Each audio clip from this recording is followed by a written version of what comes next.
This is the Horse Radio Network.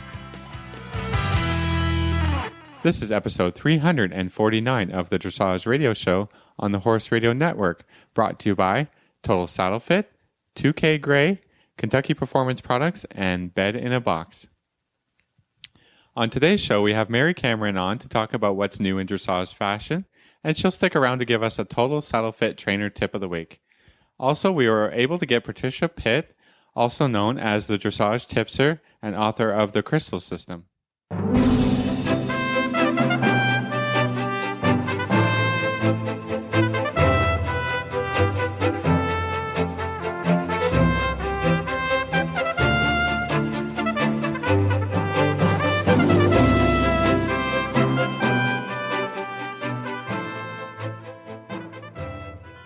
This is Reese Goffler Stanfield from Loxahatchee, Florida. And this is Philip Parks from Rockwood, Ontario, and you're listening to the Dressage Radio Show. Reese, I'm sorry that you're sick. It I too know. I'm great. going to apologize in advance. Everybody, my voice is not so good. Thanks, though. I'll be all right. It'll be fine.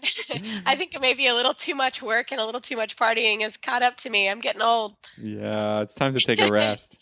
Yeah, no rest for the weary. It's about to be the weekend here and lots of stuff going on. I'm super excited. My horse, Elin Core, owned by Town and Country Sport Horses, we're doing our first pre-St. George, Phil. It's a big day. Yeah. Right. Can you do Should be a lot of pirouettes? fun. He can. He's very good at them. Okay. He'll be fine. I'm just checking and making sure. Thanks for the I myself had compliments. not witnessed the pirouette, so. Oh, goodness. No, he's ready to go. It should be fun. I mean, it's his first one and he's 7, so I'm sure there'll be some hiccups, but that's all good. You got to start somewhere, so excited about that. And this weekend in Wellington is the Eventing Challenge. Showcase, right? Yeah, so we'll actually be Interesting. showing during the Eventer Showcase. That could be fun. I'm not really sure, but Yeah. it's kind of fun. Last year we took him over there. Yeah. And it was actually during that showcase, the first time I had him off the property. So I figure we're a year in and he's been a lot of places now. So I'm much better than I was last year. So that's exciting. Well, hang on tight and stay safe. Exactly. And this week we have a great show. Lots of stuff has been going on. Wanted to give a little bit of news and a shout out to Lars Peterson, who became a U.S. citizen today. That's really exciting. Congratulations. Yeah, very much so. And Stefan Peters on Legless earned an 84% and another personal best on his second day of the LA Dressage CDIW. So that was fantastic for Stefan. We're looking forward to seeing him here, I think, next week for the 5-star. Belinda Trussell, Canadian. She won both the Grand Prix and the Grand Prix Freestyle at the GDF or Adequan Global Dressage Festival week 3.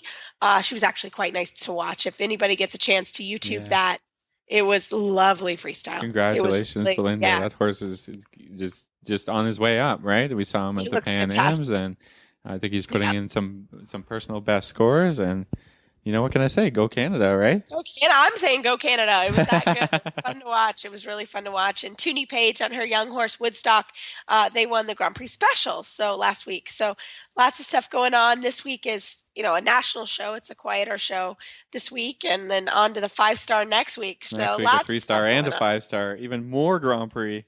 I know, it'll be so many Grand Prix. It's fun. And then on Friday night will be the big freestyle, which I'm sure a lot of people are going to come to. So we'll look forward to seeing. And if anybody's around, come say hi to us. We would love that. So lots of stuff going on down here. Wonderful, wonderful. Well, I think we should probably get to the show because we got quite a lot going on. So after this commercial from 2K Gray, we're going to hear from Mary Cameron.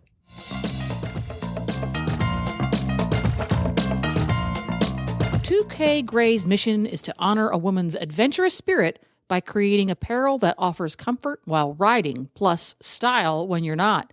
In 2011, Grand Prix rider and entrepreneur Chris Pinto joined forces with fashion industry veteran Meryl Ranzer to create a chic and sophisticated line of performance riding breeches that look and feel better than your favorite pair of jeans. The line, made for women by women, is now being expanded and refined by teaming up with global equine manufacturer and distributor Intrepid International and notable fashion designer Kia Tomlin.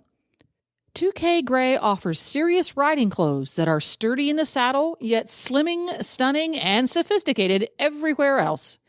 Each detail, from pocket shape to seam placement, is designed to enhance a woman's silhouette and to celebrate different body types. The collection is machine washable and proudly designed in the USA. Check out the new and exciting designs at 2kgray.com. That's the number 2, the letter K, GREY.com. You can also follow them on Facebook at 2K Gray. Feel better and ride better. 2K Gray. Well, this evening it is our pleasure to have Mary Cameron Rollins, USDF silver, bronze, silver, and gold medalist at the North American Young Rider Championships on. How are you tonight? Hey, I'm great. How are you guys? We're doing We good. are doing We're doing great. good. Yeah. Thank you so much for having me. It's truly an honor. I appreciate it. We're super happy to have you. And so we thought it'd be super fun. You, along with all your other titles, are the co-owner of Shop Chic EQ. And so we wanted you to come on, tell us a little bit about your app, and also tell us sort of what are the latest fashions in dressage this year. So I'll let you get started. Yeah, sure. Okay, I would love to. First, I guess I'll start with Shop Chic EQ, which is a business that Michelle and Doug Hunt, who own Show Chic, and I came together to create. And it's a website and a free download in your app store for iPhone users where you can buy and sell new and used tack, apparel, and equipment for all disciplines, rider to rider. It's very, very simple to use, very user-friendly. One of the things that we said had to work with my mom had to be able to use it, and she absolutely can. And she is not tech-savvy at all. So, well, maybe even Reese could use it. Yeah, maybe I can use it. I can't wait to download it. It's very, very simple. Cool. What's that? Sounds like a good app. So we've been spending a lot of time promoting that. We took it to Devon, and everybody seemed to think it was a great idea, and we're having a lot of fun with it. Honestly, I came up with it. I walked into my garage one day and went, "Oh my gosh, what am I going to do with all this stuff?"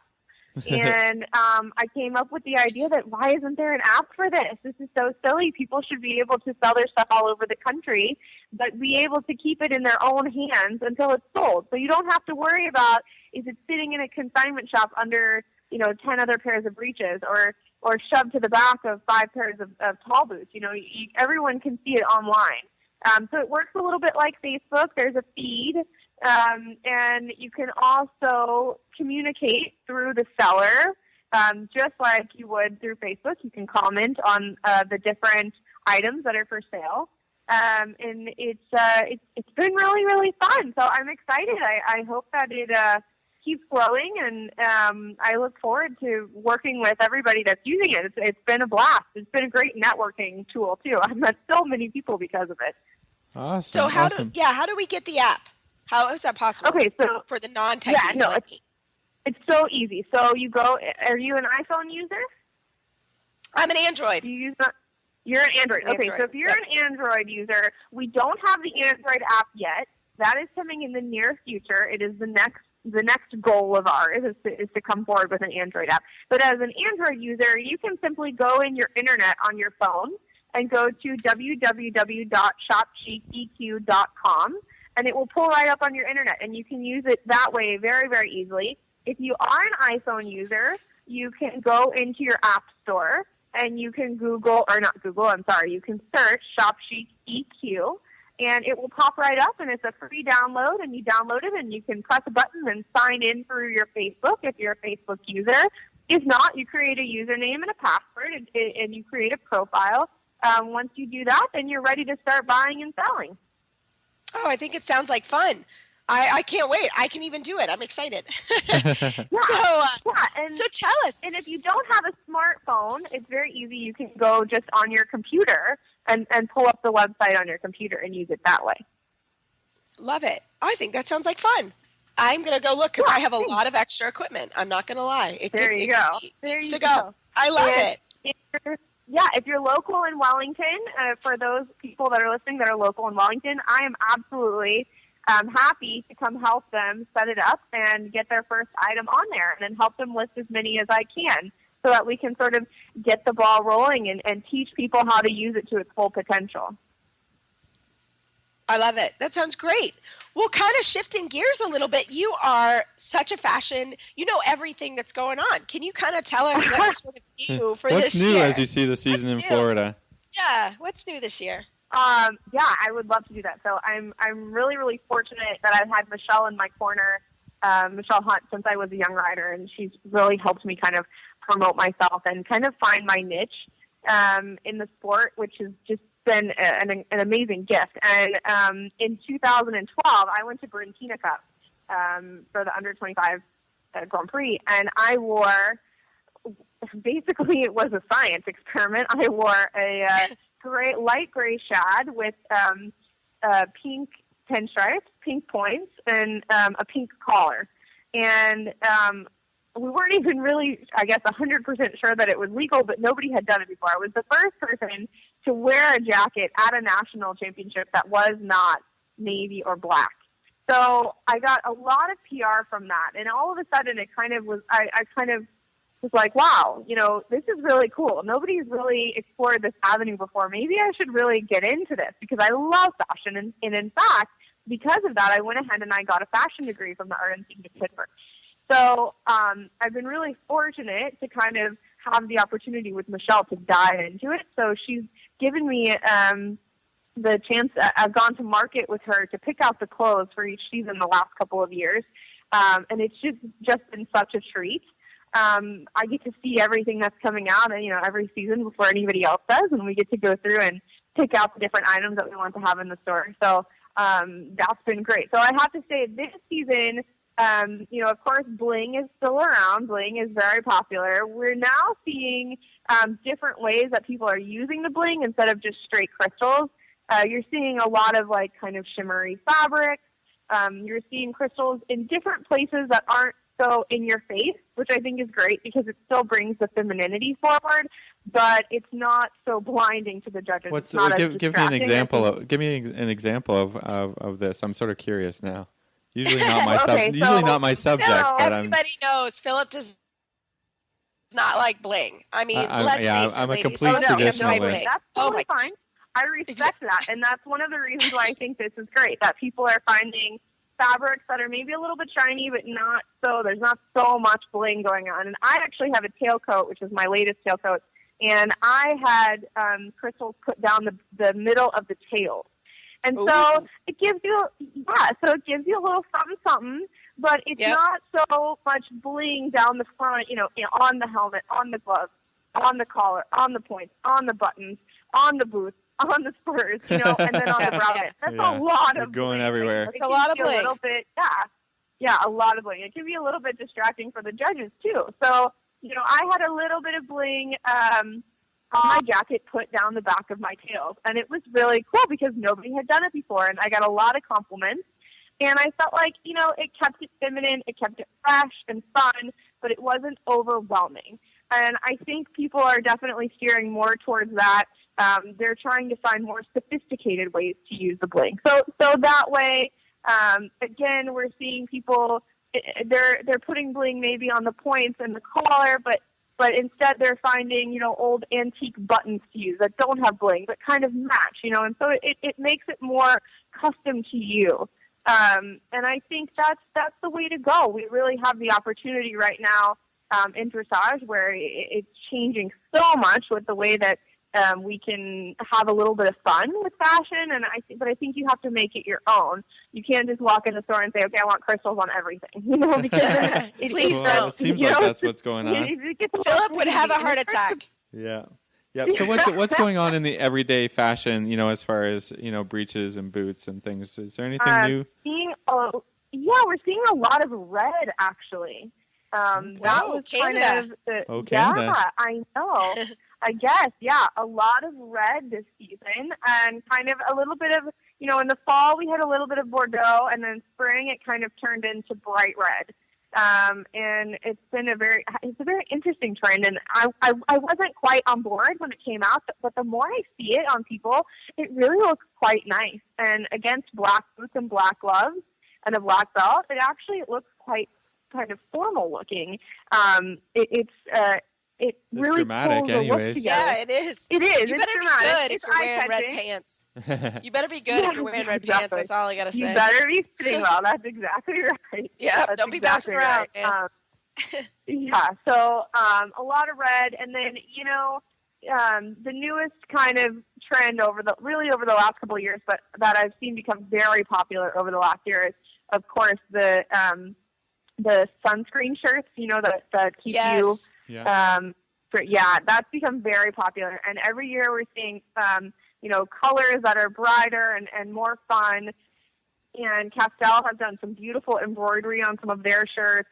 So those are becoming extremely popular, and because of that, then they're making them different, and we have a lot more options now than just like white, navy, They're black, great. brown. They're great shirts. Yeah, They're really good shirts. I'm in them every day. I love my Castell shirts. They're pretty fantastic, and we have an amazing selection right now at Show Sheet.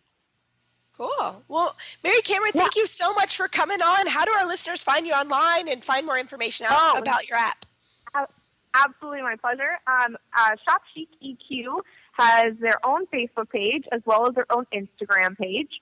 So check those out. And then I have my own Facebook page, and people are always welcome to contact me through that.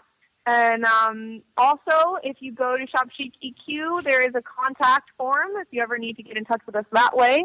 We're available for helping anyone get started, and we're really excited to keep working with the dressage community in the future. Super. Thanks so much. Thank you. 3, 2, 1. Right after this break from Kentucky Performance Products, we have the dressage tipster, Patricia Pitt, on next. He was her first love, the one that started it all. He taught her how to master the posting trot and navigate her first hunter course. They spent hours together exploring the trails and hanging out in the barn. His name was doodled on every page in her school notebook. His coat gleamed in the sun as he met her at the gate each day, snuffling for a treat. From the first time she saw him poking his head out of the stall to the last time she patted him goodbye, he was, and always will be, her everything.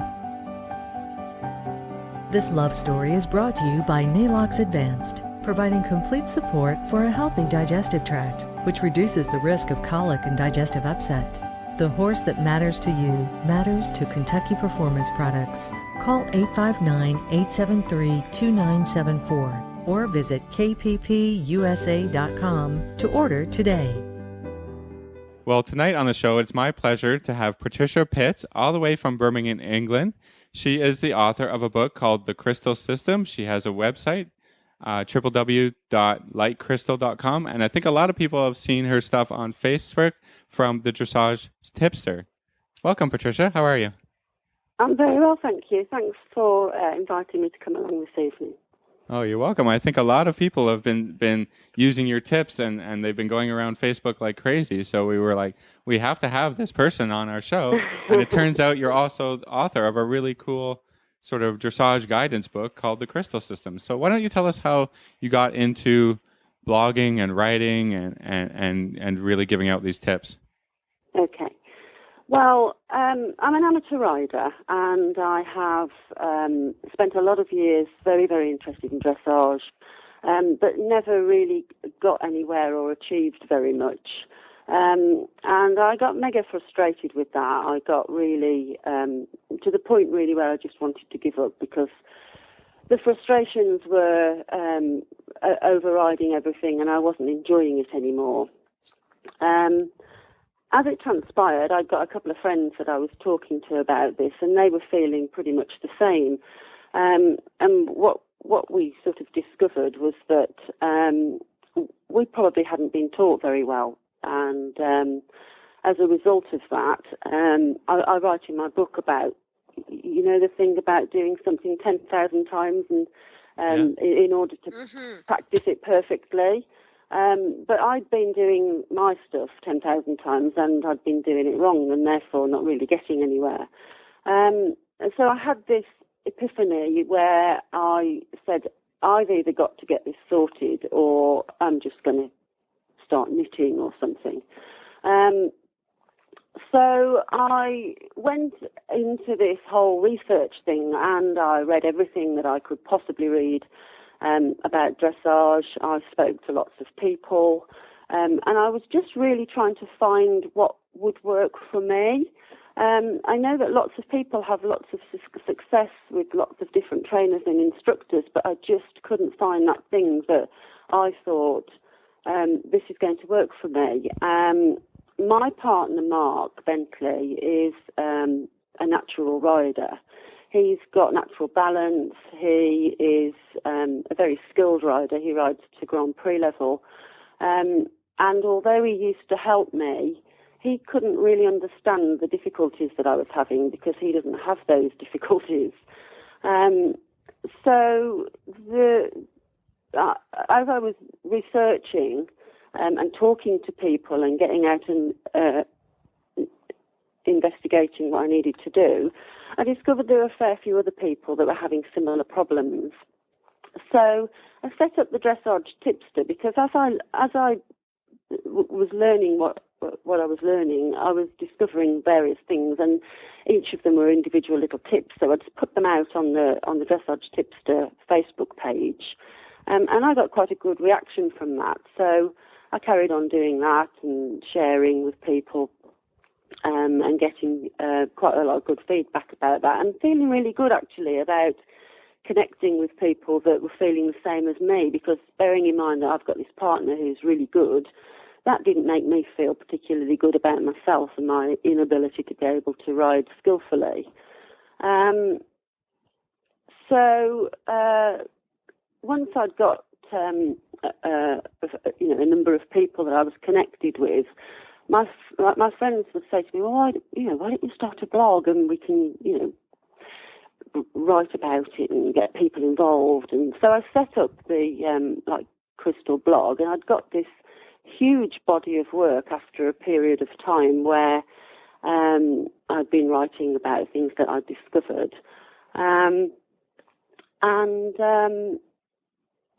what I hadn't got was a method of bringing it all together and making it work for me. What I think happens with people like me, grassroots riders who struggle, is that you go and have your lessons and you learn lots of individual little things, but bringing them together in a training method that works for you is often quite difficult to do. You have to be very disciplined to do that. You have to have a very clear mindset. You have to be able to cut through all the flowery fancy speak that there is around dressage and understand it.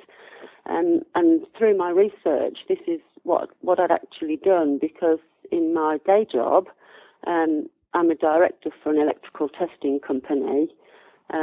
It's all about quality and lean thinking and organising the business. So I brought some of those skills that I'd got in terms of being able to organise things, brought it all together, and created the Crystal system, which was actually about 2 years in the making. Yeah, I can imagine it Wow. would take a long time. Yeah. So would you sure. say it was a culmination of a lot of the tips, or how did it come about to bring it all together? I didn't actually set out to write a book or to make a system, as it were. It was all about my own journey and learning and sharing what I was learning with other people and finding that those people related to what I was saying. And then, as I said, I had this body of work, but I had no real way of pulling it together and making it work for me. And that was when I sat down and thought, well, I'm pretty good at organising stuff at work. Why can't I put this business-like approach to my hobby?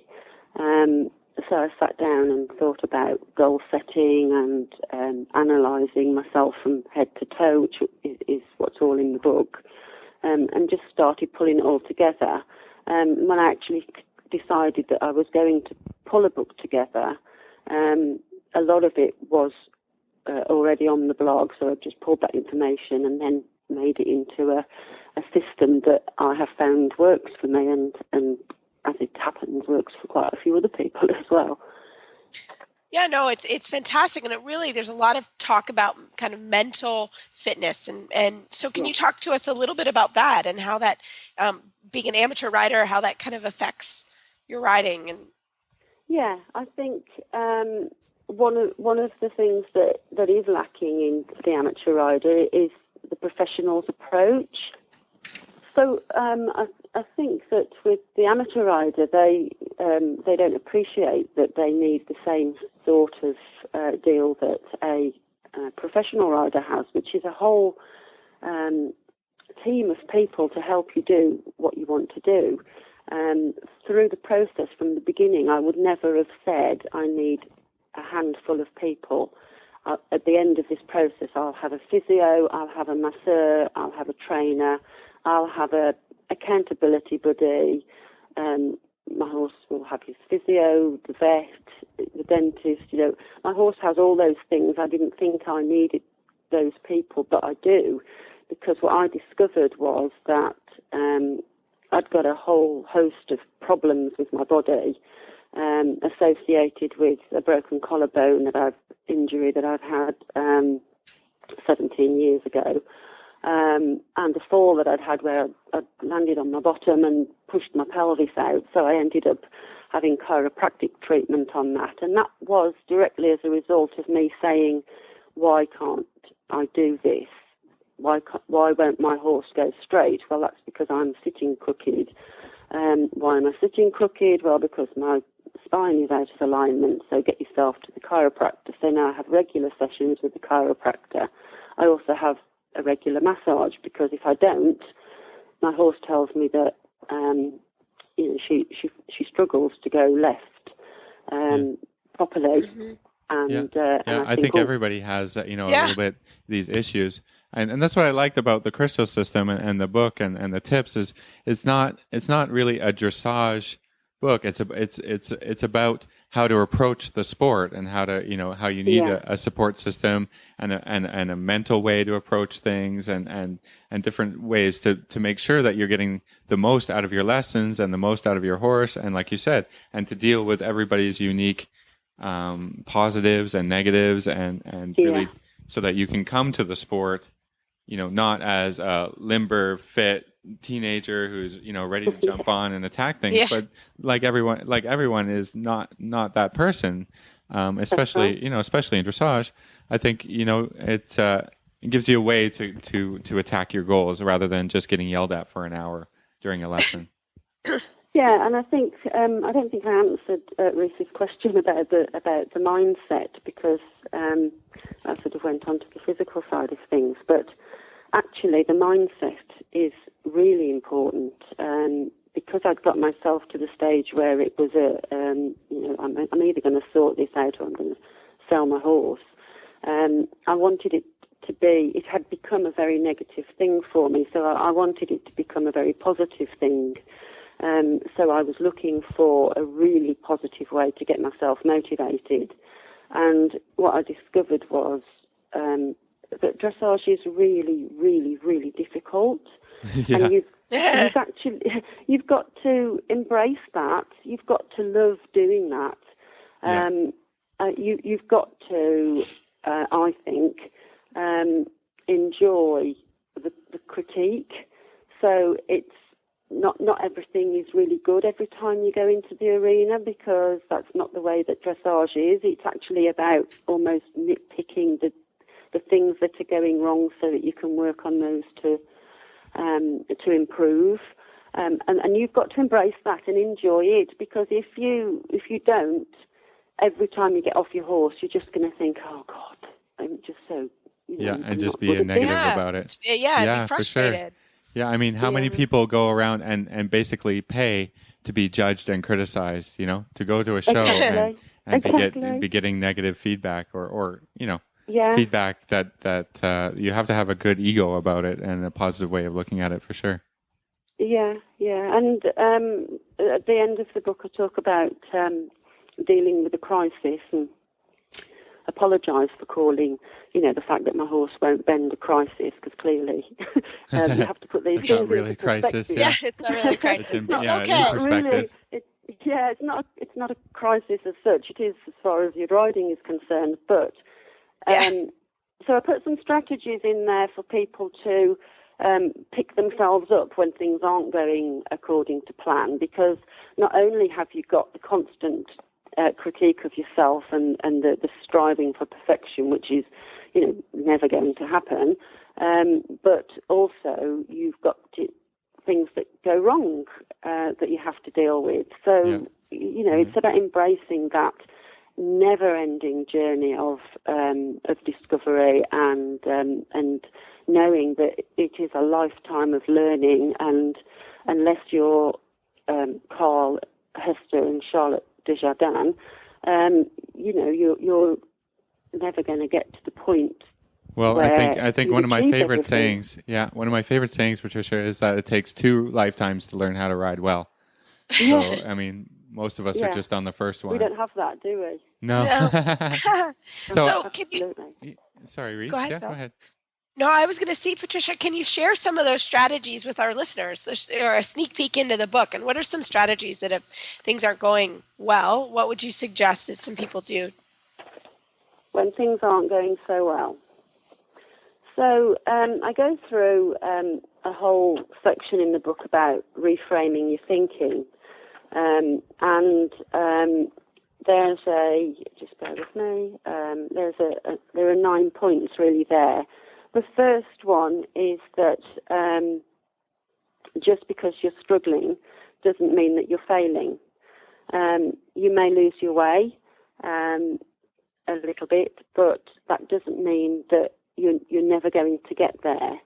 That everything in life is temporary, so if things are good at the moment, that's great.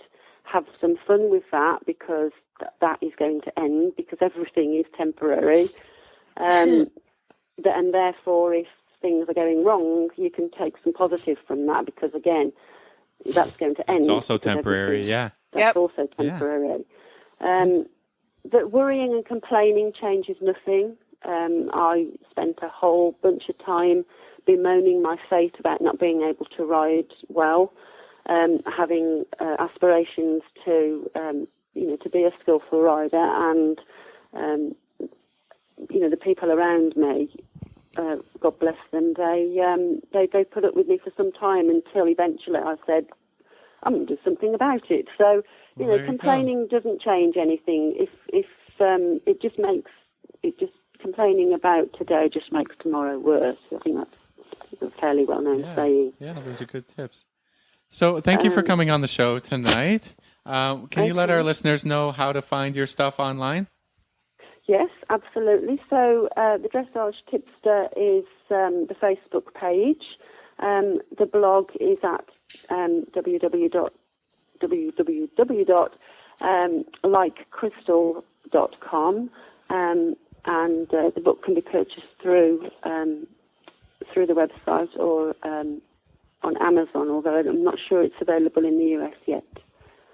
Okay, well, I'm sure people can find you or and send you an email online if they like to get the book and they're from the US or anywhere around the world.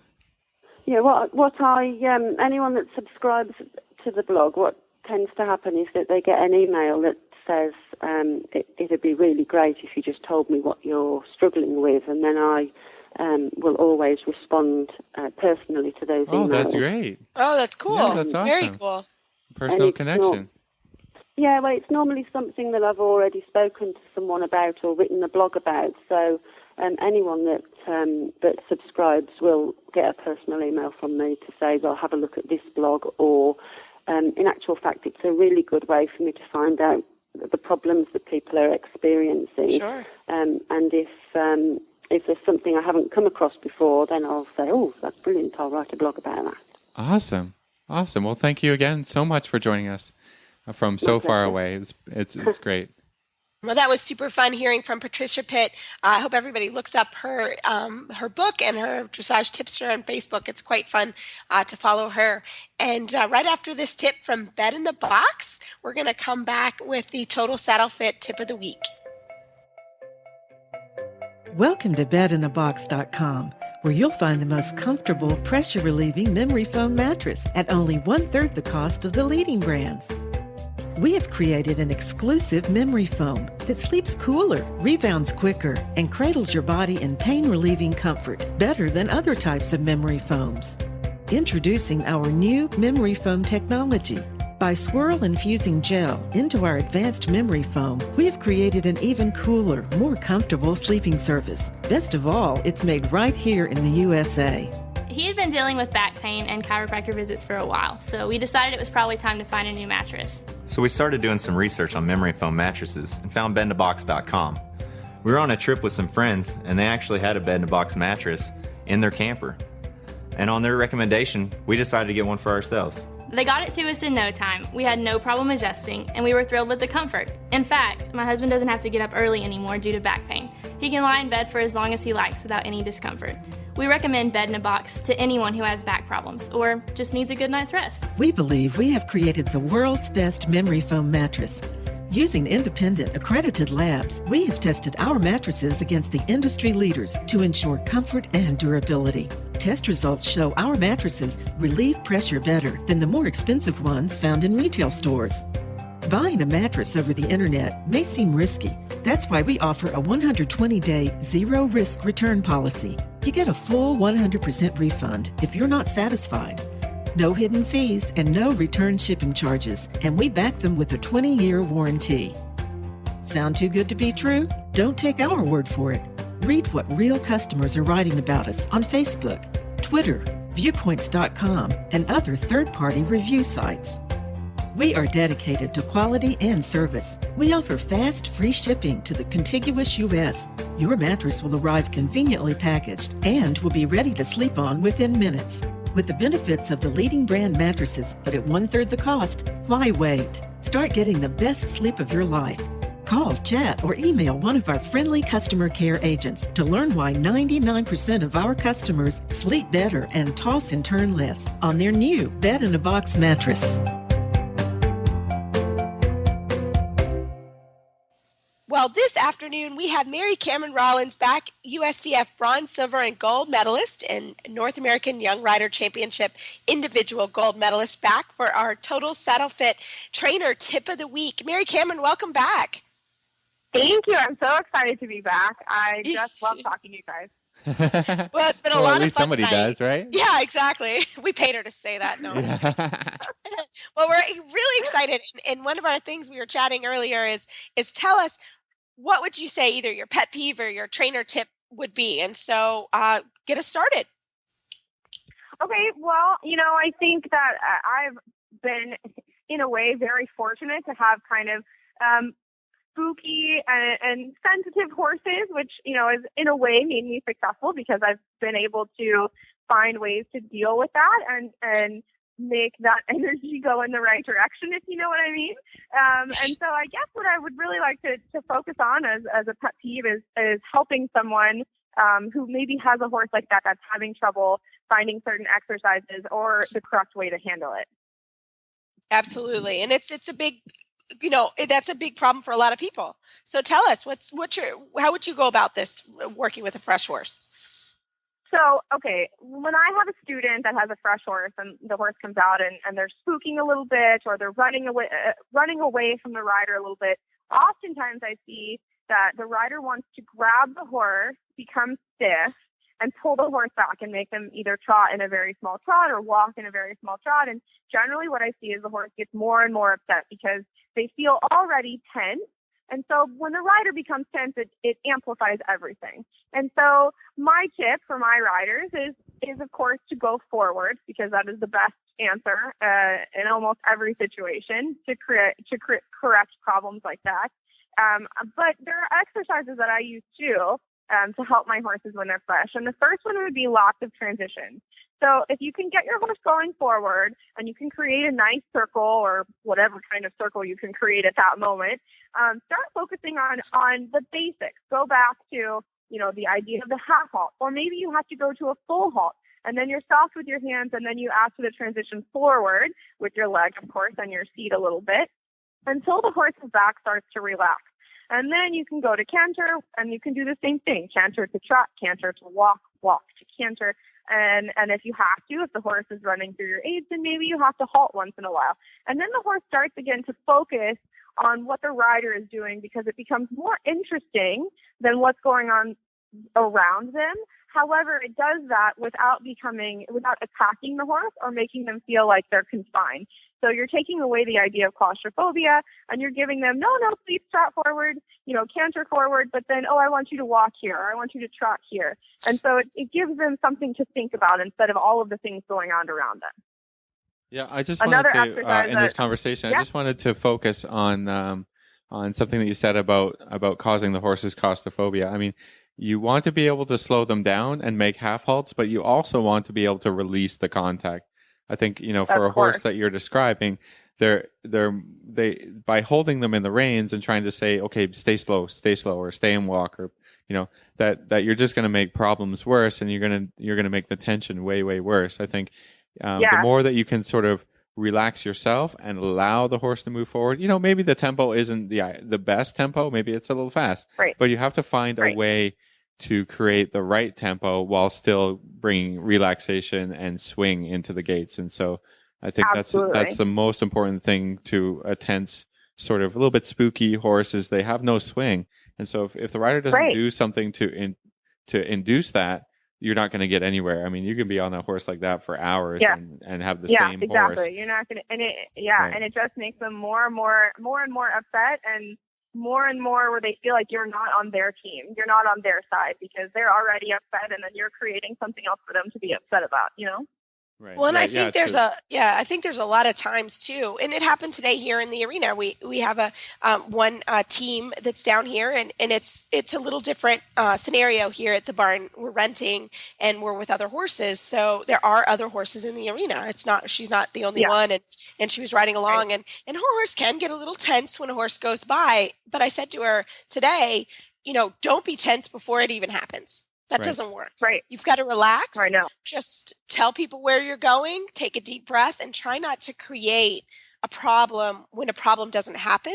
Maybe it's happened in the past, or this horse has been a little spooky with other horses.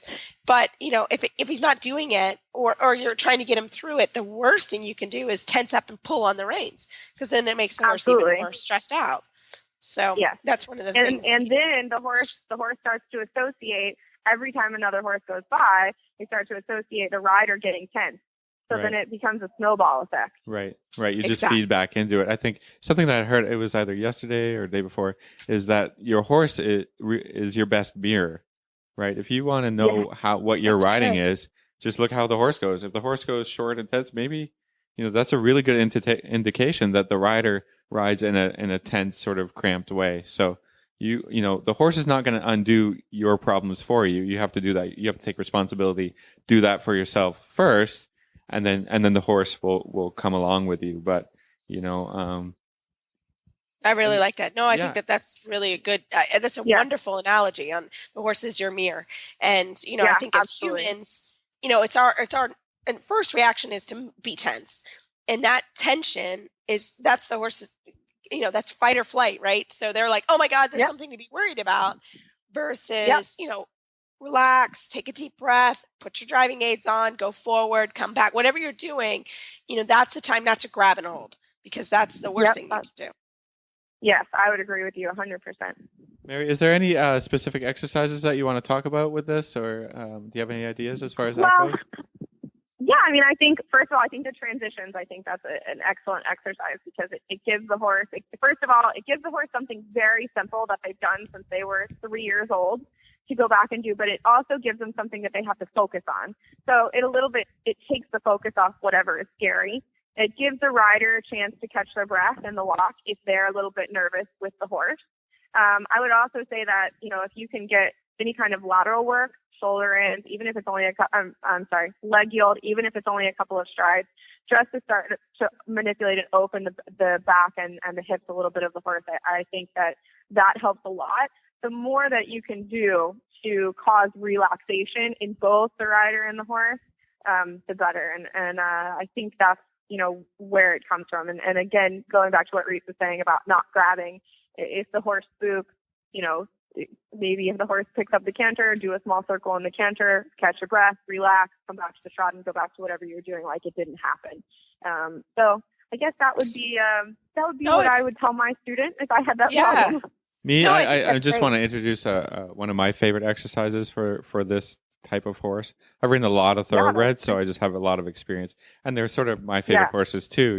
So these are the ones I enjoy riding. Is introducing the serpentines, introducing the transitions as you cross the center line on your serpentines. And as we know, there's lots of different types of serpentines you do. For the more advanced horses, I like to stay within the quarter lines and just keep working back and forth, because the horse has a hard time anticipating and getting fast on directional changes. So if you're going, just working your way back and forth around the arena, you find that the horse starts to relax, and you're not pulling backwards on your reins. You're just sort of pushing the horse back and forth and using a ton of bending. So I think that is sort of my favorite thing to do. I think that's a great exercise. And one of the things that we do with a young horse I'm working with right now is that we do within the serpentine a couple of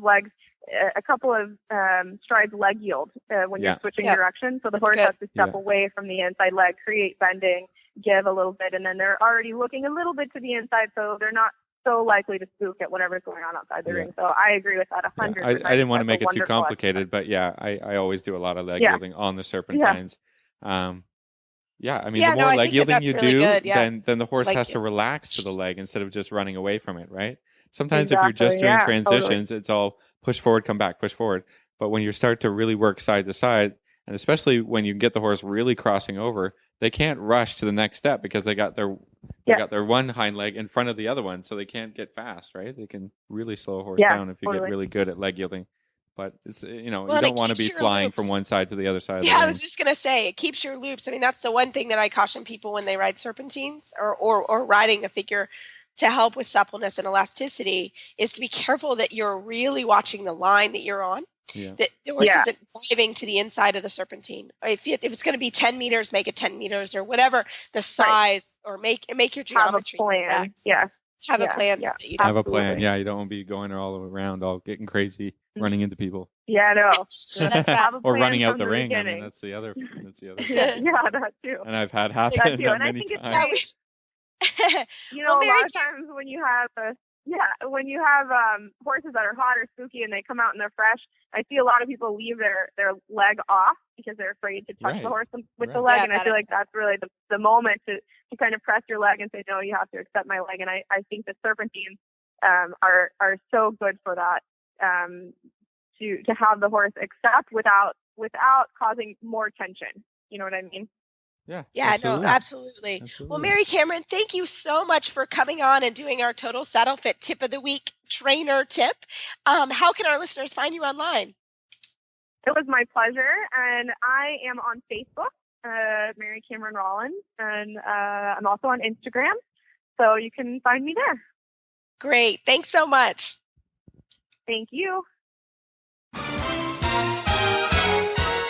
This tip brought to you by Total Saddle Fit, the shoulder relief girth that Reese and Phillip both love. And here's why. The saddle fit solution you have been waiting for is finally here. TotalSaddleFit.com is proud to introduce the shoulder relief girth. This strategically shaped girth actually moves the girth line of your saddle back over 1 inch, thereby freeing your horse's shoulders from the saddle. Traditional girths pull saddles up against a horse's shoulders and often over the top of the shoulders. The shoulder relief girth's recessed ends allow for the billets to buckle into the girth farther back to give your horse unparalleled freedom of motion. We are so certain that your saddle will fit better and your horse will be more comfortable that for a limited time we are offering a 30-day, 110% money-back guarantee. If you are not totally satisfied with your shoulder relief girth, send it back for a full refund plus 10% of the purchase price. Don't wait. Order now for the best saddle fit solution available. At TotalSaddleFit.com. Visit TotalSaddleFit.com. Well, Phil, I'm glad my voice held up kind of for the show. So I apologize. For the most part, we got a pretty good show in, I think. Yeah. Yeah, so I apologize again in advance. And next week, I hope I'm better. You're going to be better. Yeah. No more apologies. The sun and fun will help. But always remember, everybody, we love your emails and Facebook shout-outs. Keep them coming. We always like to hear from you. A little note about that. We actually we got over 3,300 Facebook likes now. Pretty awesome. Get your friends. We like even more. We love the Facebook friends. We like Facebook friends. Phil tracks it, everybody. I track it. Phil, I don't make track my it. day by if I get like 10 or so in one day. That'd be crazy. Yeah, let's get more. Exactly. So keep those likes on Facebook coming. And you can find our show notes and links to today's guests on our website, dressageradio.com. Like us on Facebook, just search Dressage Radio Show. Follow us on Twitter at Horse Radio.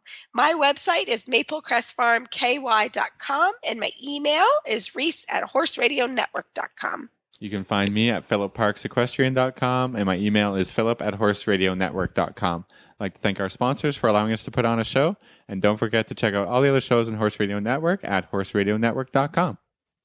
Everybody, keep your heels down and your shoulders back, and we will talk to you next week.